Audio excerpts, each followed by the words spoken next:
Pranam Guruji. जय Siya Ram. How should the young generation deal with anxiety and depression nowadays? जय Siya Ram. Anxiety और depression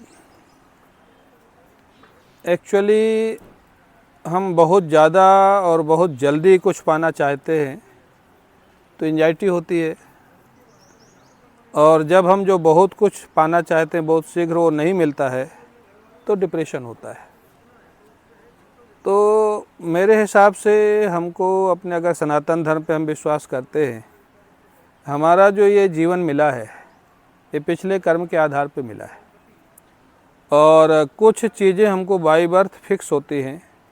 जैसे हमारी एज कितनी होगी ये फिक्स होता है, हमारा विवाह किस एज में किससे होगा ये फिक्स होता है, बच्चे कितने और कब होंगे ये फिक्स होता है, हमारा आर्थिक उन्नति जीवन में कितनी और कब होगी ये फिक्स होता है, हमारी सामाजिक प्रतिष्ठा कब और कितनी होगी ये फिक्स होता है। तो हमारे अपने कर्मों का फल है जो ये शरीर मिला है।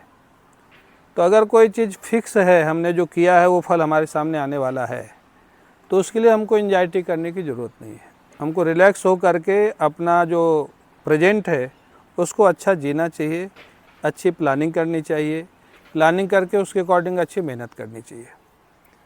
और अगर किसी चीज़ को हम बहुत चाहते हो नहीं मिला तो समझ लो कि हमारे डेस्टिनी में नहीं था, हमारे लक में नहीं था। तो आप नया कर्म करो, उसके लिए आप जो चाहते हो उसके लिए नया कर्म करो। और शास्त्र में लिखा है कि कर्म अगर बहुत तीव्र है, बहुत कठोर कर्म कर रहे हैं तो उसका फल इसी जन्म में मिलता है, और अगर कर्म मीडियम है तो उसका फल नेक्स्ट जन्म में मिलेगा। तो इसीलिए एंजाइटी इसलिए नहीं होनी चाहिए कि जो मिल रहा है हमारे कर्म का फल है। आप प्लानिंग अच्छी करो और उसके लिए मेहनत ठीक करो। मान लीजिए आपने प्लानिंग अच्छी की, मेहनत ठीक किया, आप चाहते हैं 20 लाख आया 10 लाख, सोच लो आपकी डेस्टिनी में 10 लाख ही था। आप आगे फिर कर्म करो और मेहनत करो, नया कर्म बनेगा फिर आएगा। डिप्रेशन नहीं होना चाहिए, क्योंकि जो हमारे हक में नहीं है वो ईश्वर को छोड़ के कोई नहीं दे सकता है, और जो हमारे भाग्य में लिखा है उसको ईश्वर को छोड़ के कोई काट नहीं सकता है। तो जो हमारे हक में है वो हमारे पास आएगा, कोई ले नहीं सकता। जो हमारे हक में है नहीं वो व्यक्ति कोई दे नहीं सकता, ईश्वर दे सकता है।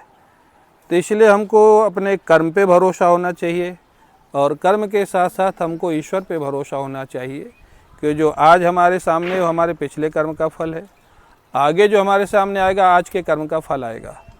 उसमें अगर कोई मॉडिफाई कर सकता है तो केवल भगवान कर सकते हैं। तो इसलिए हमको अगर अपने कर्म पे भरोसा है और ईश्वर पे भरोसा है तो दोनों से छुटकारा हमको मिल जाएगा, और संतोष रहेगा कि हमारा जो था वो हमको मिला, जो हमारा नहीं था हमको नहीं मिला। तो शांति से रहो, रिलैक्स रहो। जीवन का उद्देश्य है सुखी रहना, और सुखी रहने के लिए बाहरी वस्तु व्यक्ति की बहुत ज़्यादा ज़रूरत नहीं है। आवश्यकता की पूर्ति हो जाए उतना इनफ है, इच्छाओं की पूर्ति कभी होती नहीं।